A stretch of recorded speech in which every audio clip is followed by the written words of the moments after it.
Jordyn, thanks for being here. Want to talk about the Olympics real quick. Obviously, they're fresh on people's mind because it just happened.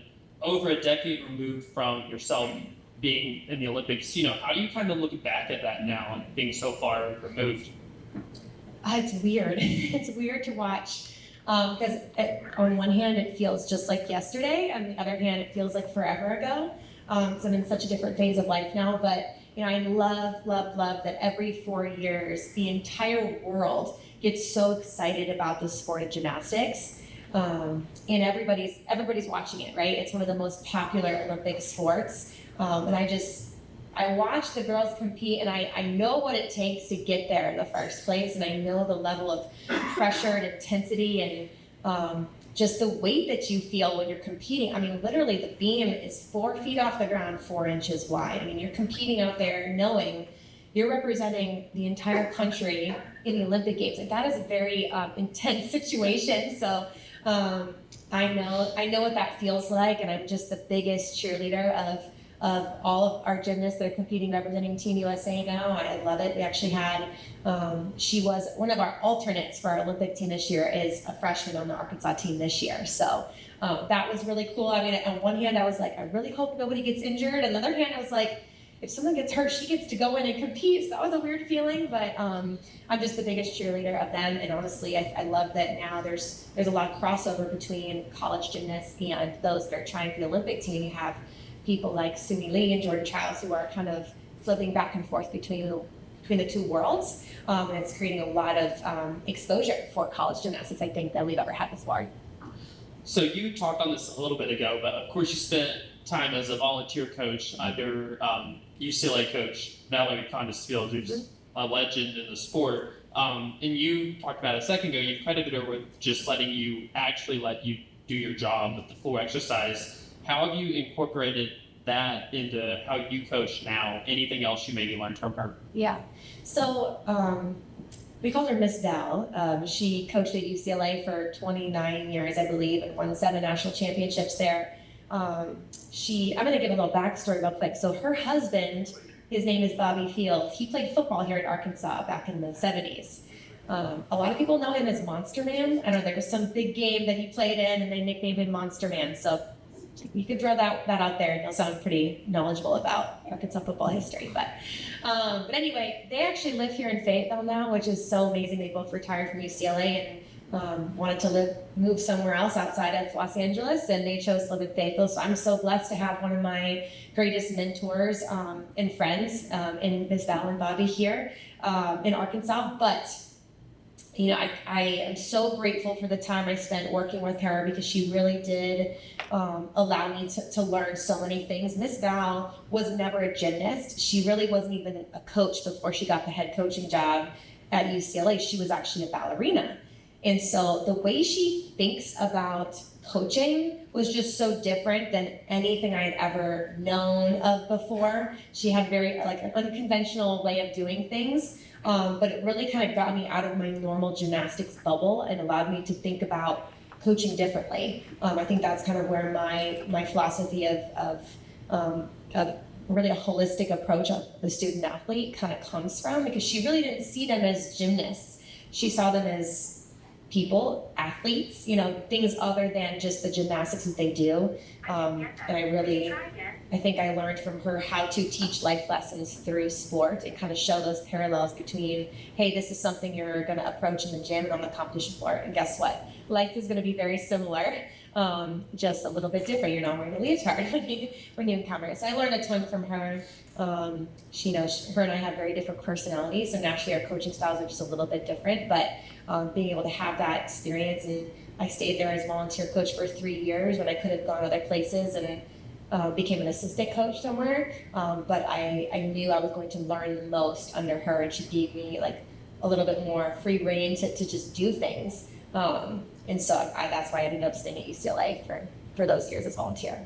Didn't you say that leading up to coming to be introduced as Arkansas's coach, you went to her husband to learn how to call the Hawgs? I did, yes. And he actually, he flew out with me, when Hunter came and when I got hired, Hunter came and picked me up in LA, and Bobby flew with me on the plane to come out here and was here for my press conference. So they're like family to me. And Bobby actually married my husband and I last year. So if that gives you a sense of just the meaningful relationship that we have with the two of them. I don't know what else does. Yeah. So you talked about the interview process with Hunter. You were 23 years old, and he said that at the time, introducing you, that he was blown away just with the characteristics that you embodied. And he said that he had to go back and triple check that you were 23. He said you were wise and mature well beyond your years. What do you think, prepared you at 23 to be able to walk confident into an interview like that, to be a head coach? I still can't even believe he hired me. I think from the time that I stepped foot as a freshman in college, I really was just studying and observing and soaking in as much knowledge and information as I could. I studied psychology when I was in school because I've always just been fascinated by people and human behavior, and also just like the power of the mind when it comes to athletics and how you can utilize your mind more than just the physical preparation in our sports. That's why I originally chose to study psychology, but I also am a big reader, and so I spent years while I was there at UCLA just reading different books on psychology and leadership and different coaching styles, and just kind of soaking up a lot of information and then actually being able to apply it in my time there. And I would have meetings with different support staff members. Hey, teach me about budgeting. Teach me about how to manage a budget for a program. I was at every single marketing meeting that we had for the gymnastics program there. I learned a ton, figuring out how to market a UCLA gymnastics meet when you've got Lakers, Clippers, Kings, like a million other sporting events to go to on a Saturday, and we had to get people to choose gymnastics. So learned a ton there. I think I just had that mindset that, I may not know everything. This is exactly what I told Hunter. I may not know everything, but I can assure you that I'm confident I can figure it out, and I'll work hard and use my resources and ask the right questions. And so I think he appreciated that I didn't walk into that interview just being like, yeah, I know everything about being a head coach. I was just a volunteer coach. I clearly didn't know everything, but I think I just had that lack of ego, but still the good amount of confidence that is required to step into a role like this. And you both acknowledged at the time that your learning curve as a head coach was more than your typical head coach. That you said he'd be along to assist you with all that. What have been, in hindsight, you've been doing it a little bit now, some of those learning curves that you figured out? Jordyn. Especially the first year, just asking questions, just asking a ton of questions. And just really, I think the most important thing I did my first year was I hired a leadership coach to help me just kind of get organized. And the first most important thing I did was hire my staff and really surrounded myself with the people that complimented me and had, strengths that maybe complemented my weaknesses. And so that was probably the most important thing I did was ask for that help in that way. But just trusting myself and just giving myself that patience the first couple of years was important. And I was stepping into a team.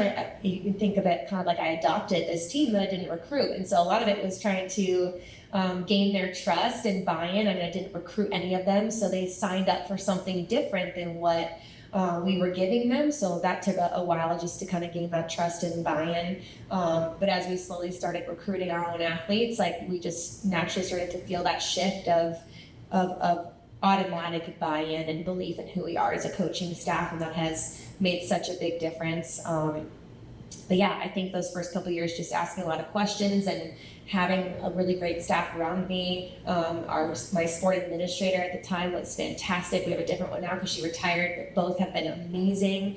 And I think my thing I'm most grateful for is Hunter, because he's just such a big advocate for not just women's athletics, but gymnastics.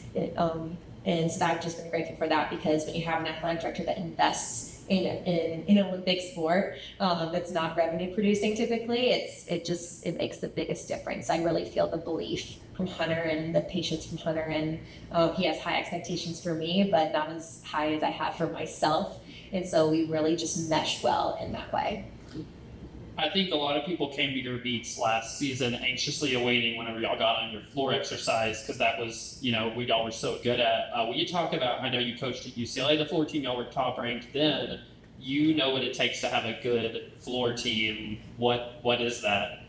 It's a big puzzle of a bunch of different things. I mean, it's usually people's favorite event to watch. It is the one event where we really get to engage our audience and our crowd, and for those that have been in Barnhill or Bud Walton for gymnastics meet, we always put the floor right next to the student section because we want our fans to feel like they are a part of their performances.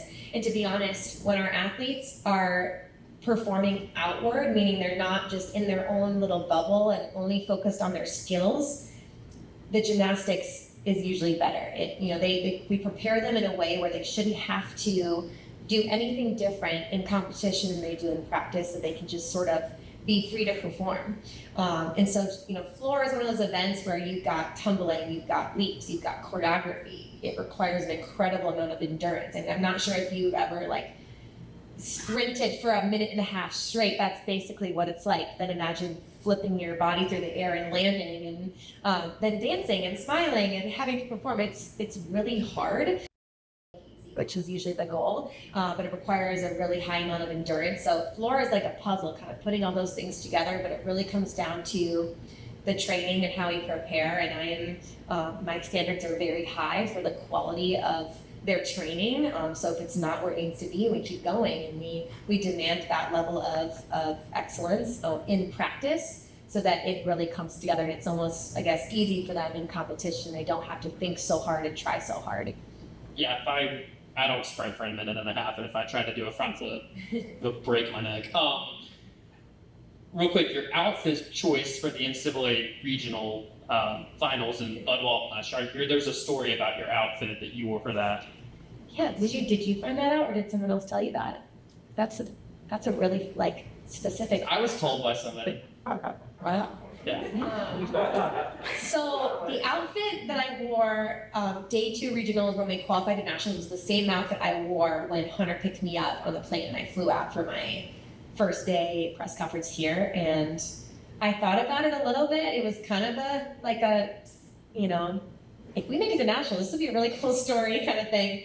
But it obviously has a lot of sentimental value. It's, I don't plan my outfits that deep usually, but I thought it might be cool. And then qualifying to nationals, I thought that was really special. You've said before that true champions are built when you coach the whole person and not just the athlete. Can you speak more on that and how maybe you've grown to get better at that, the more you've gotten into coaching? Yeah. So it stems a lot from my own experience as an athlete. I achieved a really high level of success, but, for me growing up in the sport, success was equated with winning. And if I wasn't the best, if I didn't win, if it wasn't number one in anything, could have been how many pull-ups can you do? If I wasn't the best, I didn't do the most pull-ups, it was absolute failure. Kind of processing through my gymnastics career, before I got into coaching, I really wanted to change for myself what that definition of success was, because I was really influenced in my time at UCLA by John Wooden's philosophies, and you learn a lot about him when you go to school there. And his definition of success says that success is the peace of mind that you get when you do everything that you're capable of doing to be successful.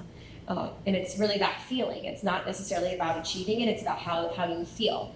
And so kind of refocusing, my definition of success was the most important piece to then figuring out my coaching philosophy. And I said it before, but college gymnastics, in those 4 years of their lives, they're so meaningful. And I feel such a huge amount of responsibility to guide them through all of the challenges they're going to approach in those 4 years, whether they be gymnastics related or not, so that they are ready when they graduate to just take on life. As we all know, as adults, life is hard and it hits you, and it's going to at some point or another in all different ways. And so kind of approaching coaching from hey, you can come in my office and talk to me about anything but gymnastics if you need to. It could be relationships, it could be roommate stuff, it could be family, it could be school, career, whatever it is. Like, I see myself as more of like a life coach than a gymnastics coach, and gymnastics is just one piece of what they do. And when they're happy and healthy and thriving as people, the gymnastics is usually where it needs to be. When you're not happy, healthy, and thriving as a person, the gymnastics suffers. So I truly believe that. And I do believe that, champions are created when you approach it that way. And you may be able to create champions doing it, dictating change versus motivating change, but it's not going to be long-term sustainable, and they're going to leave college feeling like, what's life after gymnastics? How can I find my own definition of success? That's really kind of how that was influenced, and like I said before, a lot of that stems from this style. But yeah, that's pretty much it. Last thing I got for you, you've seen it all in gymnastics, club, elite, and college level. What advice would you give? What's the number one advice you give to maybe a little girl who's like you at 4 years old, who's like, let me try this out, just getting into the sport? What's some of your advice? Back on. I would say, obviously, hard work. You can't replace hard work. So just whatever you want to achieve, it's going to take a lot of hard work, and just buy into the process. We talk with our team a lot about obsessing over the process. That's one of our themes this year, because it's not just about winning meets. It's about, in order to win meets, you really have to obsess over all the little things, the less comfortable, the less easy things that are going to help you get to those wins. So work really hard for what you want to achieve, but the other piece of that is arguably even more important is love what you do and figure out ways to find joy in that process. I mean, that's something that if you were to walk into the Bev Lewis Center and look into the windows of our gym, you absolutely will see sweat and hard work, and just you will see the process, and that it's hard. But you will also see a lot of smiles, a lot of laughing, a lot of really positive interactions with teammates and coaching staff, because they truly love what they do, and they find so much joy in being there every single day and achieving things with their team. So love what you do, and if you don't love it, then shift to something else, because I think that's just so important in life. Whatever you're doing, you have to have that love for it in order to really push yourself to the level that you need to. Jordyn, thanks so much. Everybody, please give her another round. Okay.